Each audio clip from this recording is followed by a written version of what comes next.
So we were discussing this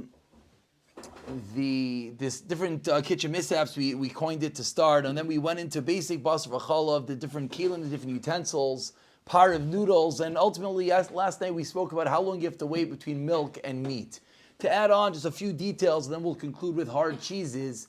Is many people mention that their minhag is to wait 5 hours and a minute, 5.5 hours. The Mir famously serves dinner 5.5 hours after lunch being fleishiks, dinner being milchiks at times. I think that changed recently.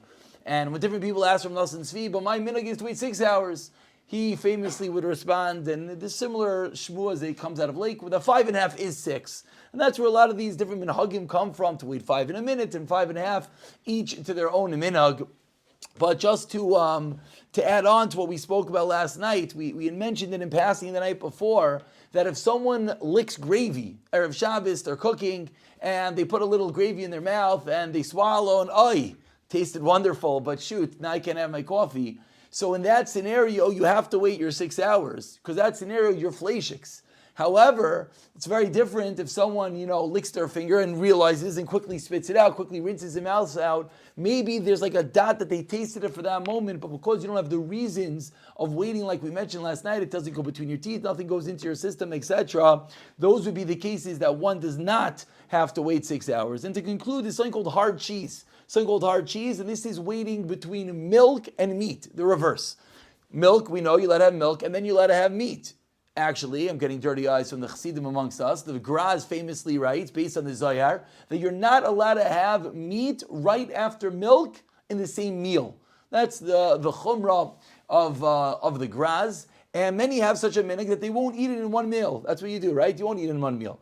Others quote that the Ramah in Hilchos Shavuos writes, that's what they used to do. They would have milk, and the same meal have meat, because you're allowed to do that. And that's based on minhag. If one does it, obviously, you have to be careful. You can't have a piece of cheese stuck in your teeth and then eat a piece of steak. We're talking about either cleaning out your mouth or it was just a drink. We're not getting involved in that. But then there's something called hard cheese, and with this we'll conclude. Hard cheeses, says the Shulchan Aruch, there's a minhag, says the Ramah, to wait 6 hours after hard cheeses. And the big fight is, what is hard cheeses? No one really knows.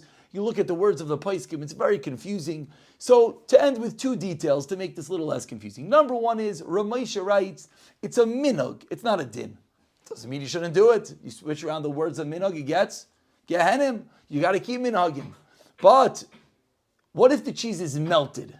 If the hard cheese is melted, there's a Yad Yehuda that says it doesn't have the power of a hard cheese, and that is definitely something based on the fact that many of our cheeses are processed and different things that they're not really hard cheeses. So even if someone is having, a Swiss cheese or a feta cheese or Parmesan cheese, these types of cheeses, which maybe are hard cheeses, we can't get involved in that right now, but if it is melted into the food, it's melted into your fettuccine, etc., then there would be a room to be makel and not wait 6 hours.